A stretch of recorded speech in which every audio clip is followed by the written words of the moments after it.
समोर बाजूला त्या ठिकाणी खाली जर समजा आपल्या अंगाला विकार वगैरे आला किंवा काय झाला तर त्या ठिकाणी एक प्रथा आहे की बाबा माझा हात जोडला. चंद्रकांत परब आम्ही या ठिकाणी आमचा दरवर्षी जत्रोत्सव असतो, वार्षिक जत्रोत्सव.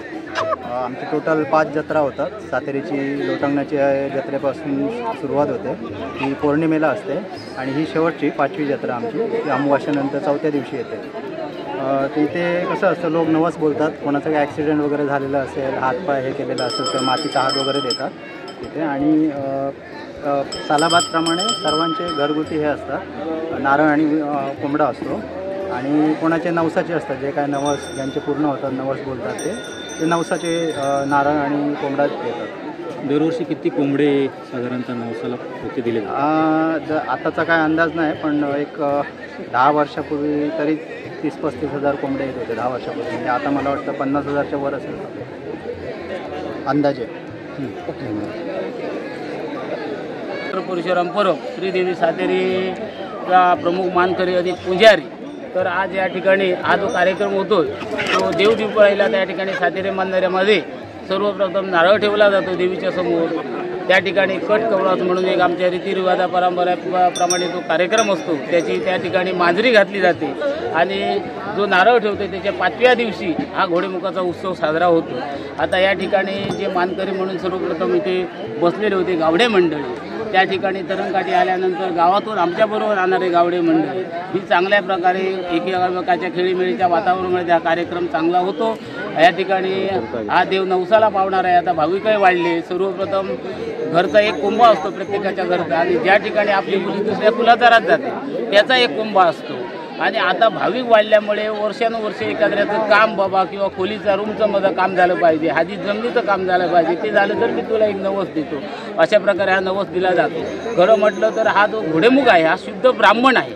आता आम्ही थोड्याच वेळा त्या ठिकाणी संपूर्ण रयत पिलगी गावकर मंडळीच्या हस्ते सर्व ते घोडेमुखाला घोडा नैवेद्य दिला जातो. घोडा नैवेद्य दिल्याच्या नंतर गावच्या वतीने एक संपूर्ण सीमेसाठी एक कोंबा दिला जातो आणि इतर हे कोंबे आहेत ते आपल्या मुलींचे म्हणा, घरचे म्हणा, भाविकांचे कोंबे दिले जातात. परंतु हा एकंदरीत कार्यक्रम पिढ्यानुपिढ्या चांगला खेळीमेळीच्या वातावरणामध्ये केला जातो. त्या बाजूला हे देवस्थान आहे त्या अंतर्गत. त्या ठिकाणी जर समजा एखाद्याच्या अंगाला विकार आला असेल, कानाचं असेल, डोळ्याचं असेल तर एक बाबा आम्ही त्या ठिकाणी तुझ्या ह्या दिवशी त्याची प्रतिकृती, कान असेल तर कान, हात असेल तर हात, असा हा नवसाला पावणारा आहे देव आणि कसल्याही प्रकारचा गोंधळ नाही. चांगल्या प्रकारे एकोप्याने एका विचाराने सर्व मंडळी हा आम्ही कार्यक्रम साजरा करतो. गेल्या फेब्रुवारीमध्ये सुद्धा श्रीदेवी सातेरी मंदिरामध्ये एक बारस उत्सव म्हणून मोठा कार्यक्रम झाला. जवळजवळ 2.5-3 लाख पब्लिक होतं. पण कसल्याही प्रकारचं गोंधळ न जाता त्या ठिकाणी जवळजवळ आमचे 25 ते 30 गावातील शिमदडेसुद्धा आले होते. त्यांची पण आम्ही चांगल्या प्रकारची व्यवस्था वगैरे केली. सगळ्यांच्या सहकार्याने, पेंडूर आणि मातोड या सर्वांच्या सहकार्याने तो सुद्धा कार्यक्रम झाला. तसाच आता हा कार्यक्रम चांगला शांततेत होतो.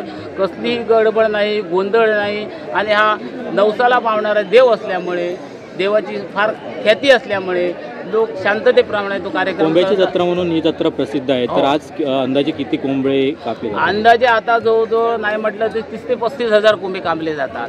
याचं एक वैशिष्ट्य आहे की आता हे कोंबे कापून झाल्याच्या नंतर देव खाली जाणार. शेवटच्या क्षणाला जी आमची मेन राजदंड तरंगकाठी, बेळ्याची तरंगकाठी आहे ती शेवट इथे थांबणार. ती कशाला थांबते की वर्षानुवर्षे जे आम्हाला तिथे काम करायचं आहे गावासाठी देवीकडे, इथून तो चाळा घेतला जातो आणि वर्षभर ते काम त्या ठिकाणी चाळा, देवी आणि बेळा त्याची परिवार देवता असं ते काम होतं. आणि जरी तुम्ही समजा उद्या इथे सकाळी आलात तरी तुम्हाला एक रक्ताचं थेंब किंवा इथे एक तुम्हाला पीस दिसणार नाही. ही महत्त्वाची ख्याती आहे. कारण जे काही विशिष्ट असे चाळीगत असतात तिथे ते काही ठेवत नाही. तुमचं नाव कसं? सुधाकर परशुराम कोरव. थँक्यू.